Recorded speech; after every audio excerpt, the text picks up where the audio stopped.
Fala pessoal, tudo bem com vocês? Duca Tambasco na área. O vídeo de hoje a gente vai falar um pouquinho sobre um equipamento que chegou para mim. Esse pedalzinho aqui, o Bass Drive, deixa eu virar aqui um pouquinho para vocês verem. Que foi justamente o pedal que eu usei junto com esse outro aqui, o Slapper, para chegar no som de distorção do baixo do último vídeo que eu vou deixar aqui no card para vocês, para quem não assistiu ainda. Eu não vou me aprofundar nas questões técnicas da eletrônica, até mesmo porque é um assunto que eu não sei, não domino, mas eu sei o que eu quero de som e como eu faço para chegar nesse som, e é aí que eu vou falar um pouco com vocês. Esse pedal, ele é um pedal bem direto ao ponto.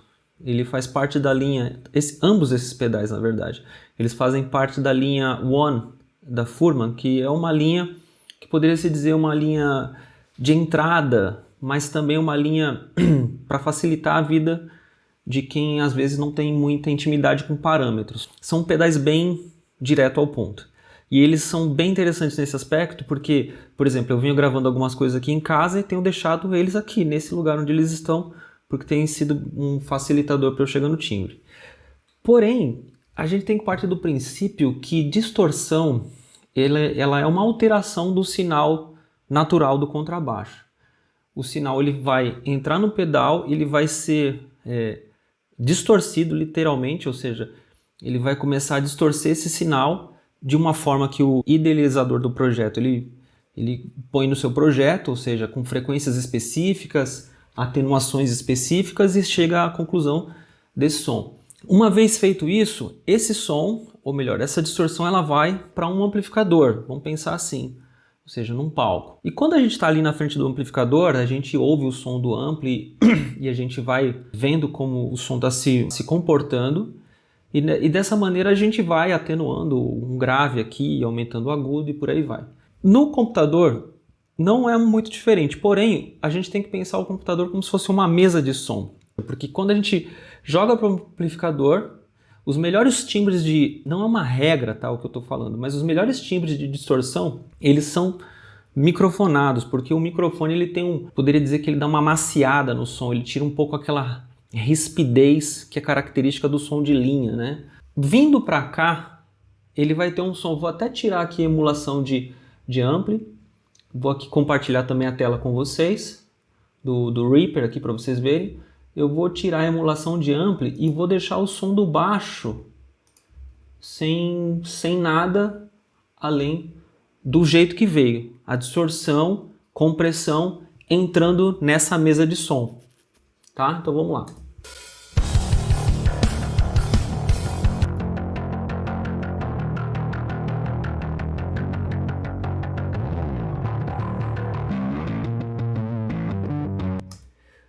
Não é um som ruim, já de cara, porque o projeto é muito bem feito, o projeto já é muito bem idealizado, mas tem aquele som característica da linha, né? Um som meio, acho que é aquela rispidez mesmo, aquela coisa áspera, né? E a emulação do ampli ele vai fazer essa questão, ou seja, ele vai simular o amplificador e vai simular o microfone captando esse som e tirando essa aspereza do som, né? A região grave um pouco maçarocada, né? Eu vou mostrar para vocês aqui qual que é o emulador de som de ampli que eu estou usando. Que eu uso esse emulador da Neural DSP, né? O Microtubes, né?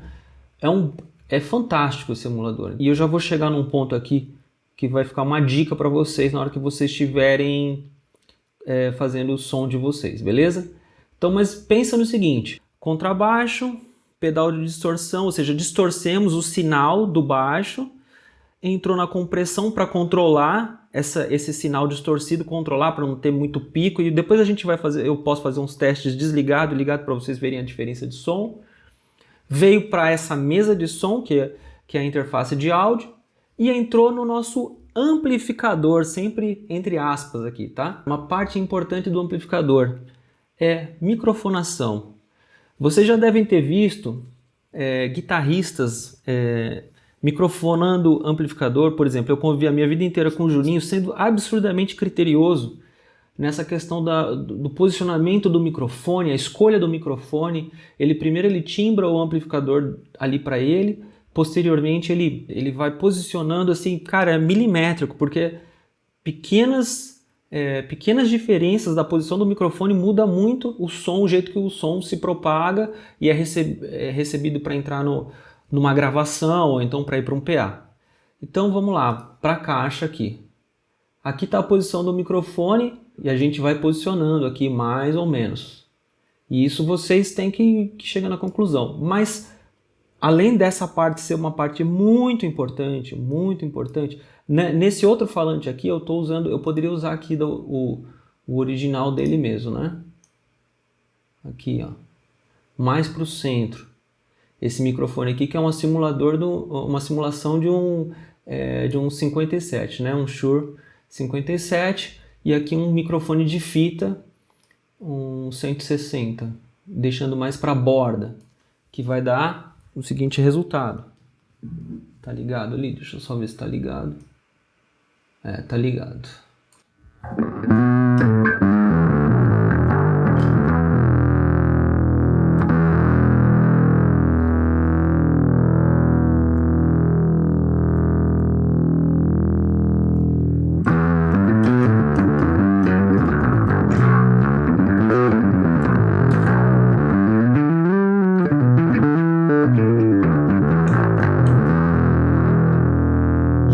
Deixa eu trocar, ficou um som meio como se tivesse um cone, né, na frente, né? Deixa eu trocar o microfone. Deixa eu colocar um que eu vi, acho que esse aqui, ó. Esse aqui ficou interessante.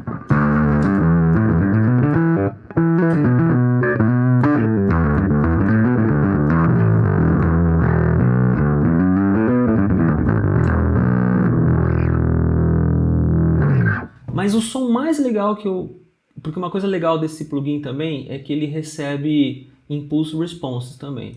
E o som mais legal que eu consegui aqui para mim foi um impulse de um microfone SM57 na boca de um falante de uma caixa SVT 810 da Ampeg, né?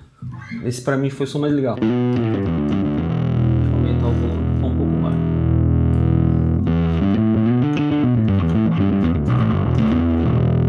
Aqui para mim, esse é o som. Então percebe a diferença. Só para vocês verem aqui também, eu estou usando um equalizador e nesse equalizador eu estou dando uma acentuada aqui, 1 dBzinho só na ponta, né? Em 3.7K e um cortezinho aqui em algumas frequências tipo 140, 148 na verdade, 192, menos 3 dB e aqui menos 6. Então assim, é essa lapidação de som que a gente vai chegando no timbre, que dá esse resultado.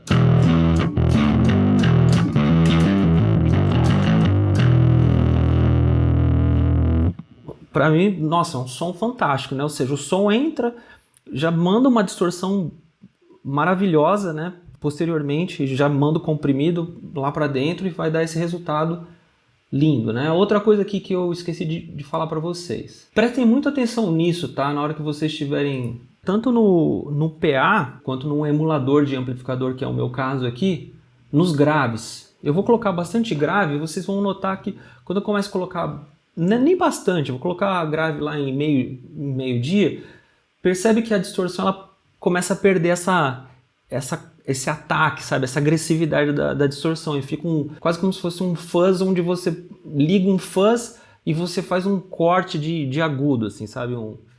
Um low pass, vai. Então, percebe isso, ó. Aqui está o som do jeito que eu cheguei, cadê?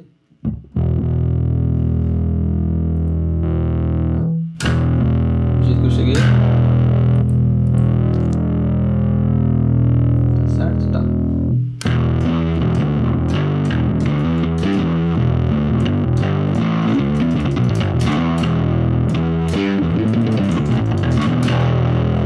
E agora, colocando aquele grave lá em meio-dia, percebe?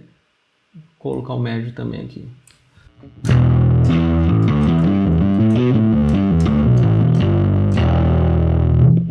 É ruim? Não é ruim, é legal, mas para mim eu acho que ele perde um pouco, você começa a deixar um som muito redondão, sabe?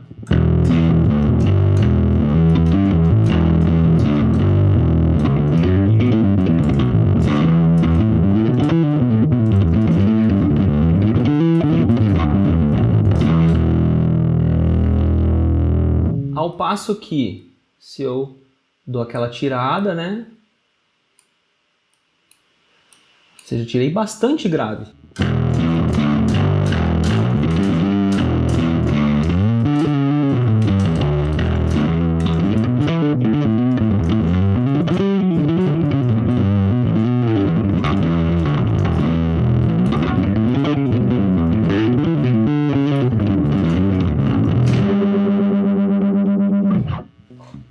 Beleza? Então prestem bastante atenção nessa quantidade de grave na hora que vocês estiverem trabalhando com distorção. Então, uma vez emulado o som, perceba a diferença. Mais uma vez aquele baixo lá. Sem distorção e com.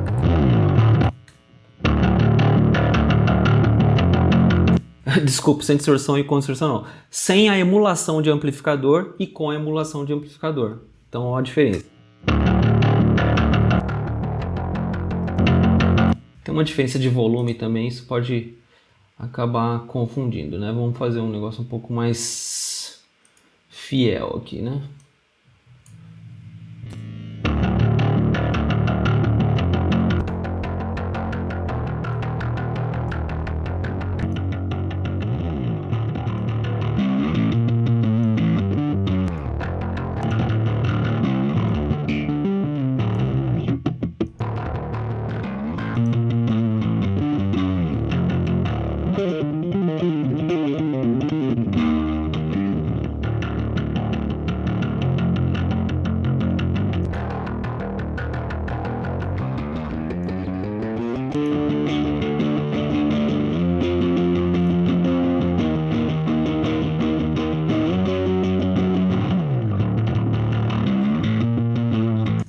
É outra história, né? Ele tira aquele som...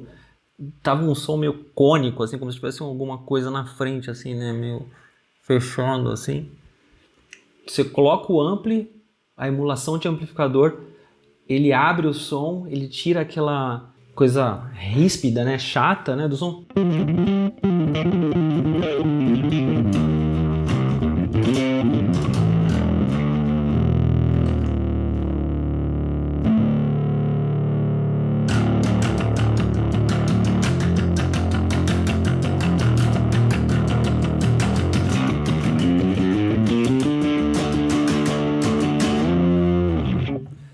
É outra história, né? Já dá tem mais cara. Então, assim, muita gente às vezes compra um pedal de distorção.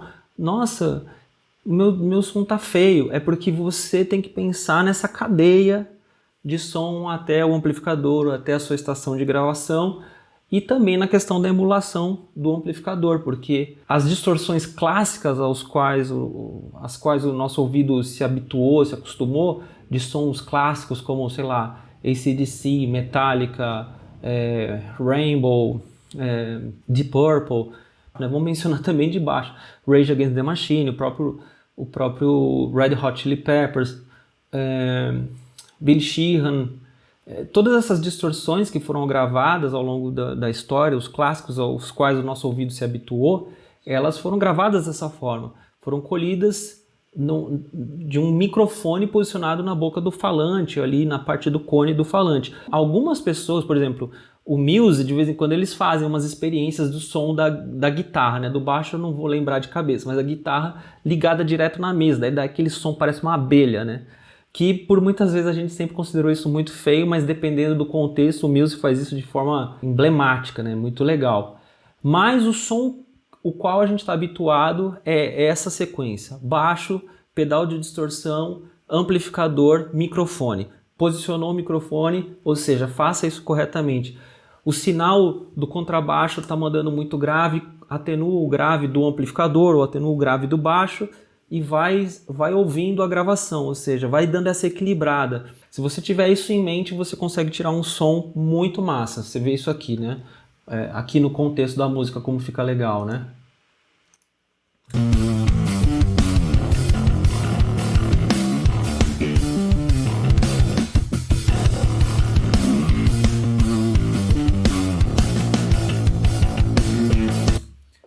Outra coisa aqui, só pra gente finalizar, que eu acho que vale a gente falar também, volta aqui pra tela, é o baixo distorcido como algo para um solo mesmo, né? E eu usei aqui, no caso, esse Valhalla, o Supermassive. Esse plugin aqui é de graça, inclusive, viu, pessoal? Então, olha que legal o som dele. Esse reverbzinho, né? Como fica bonito.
Então você vê como fica bacana também para você improvisar, para criar um solo distorcido, você colocando uma pontinha ali para dar uma ambiência, né, de reverb. Mas basicamente é isso que eu usei aqui, e deixa eu desligar esse reverb, porque na base mesmo eu acho legal você fazer, né?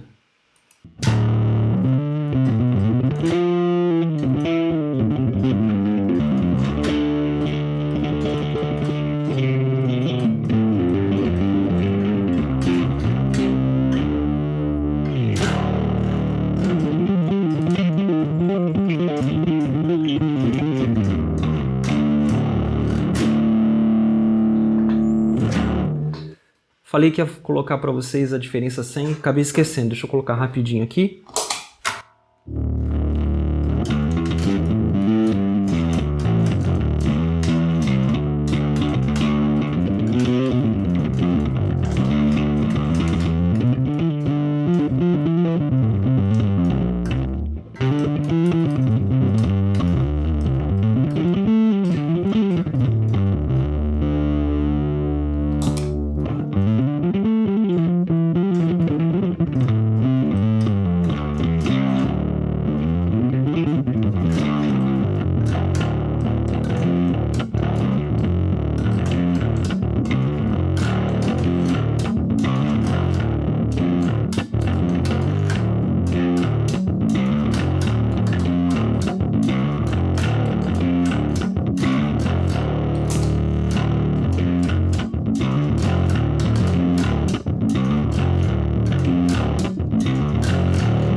Então você vê que mesmo a gente fazendo algumas alterações, desligando o compressor, colocando mais drive, diminuindo o drive, uma vez que a gente fez um som de ampli legal, o resto é só o pedal ser bem feito, bem projetado e a gente tira proveito disso.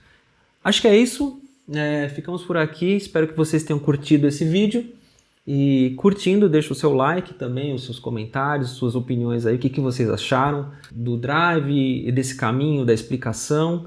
Depois façam seus testes e me fala aí também que vocês fizeram o teste que eu falei e os resultados que vocês conseguiram, porque isso para mim é muito interessante, ou seja, a gente fomentar e conversar e dialogar mais sobre esse mundo que envolve contrabaixo e todos os periféricos e que estão envoltos nessa nossa paixão que é o contrabaixo. E eu também, caso você tenha chegado aqui agora e não conheça o meu trabalho, te convido a se inscrever no canal e continuar com a gente nessa gravíssima jornada, beleza? A gente se vê no próximo vídeo. Valeu, tchau!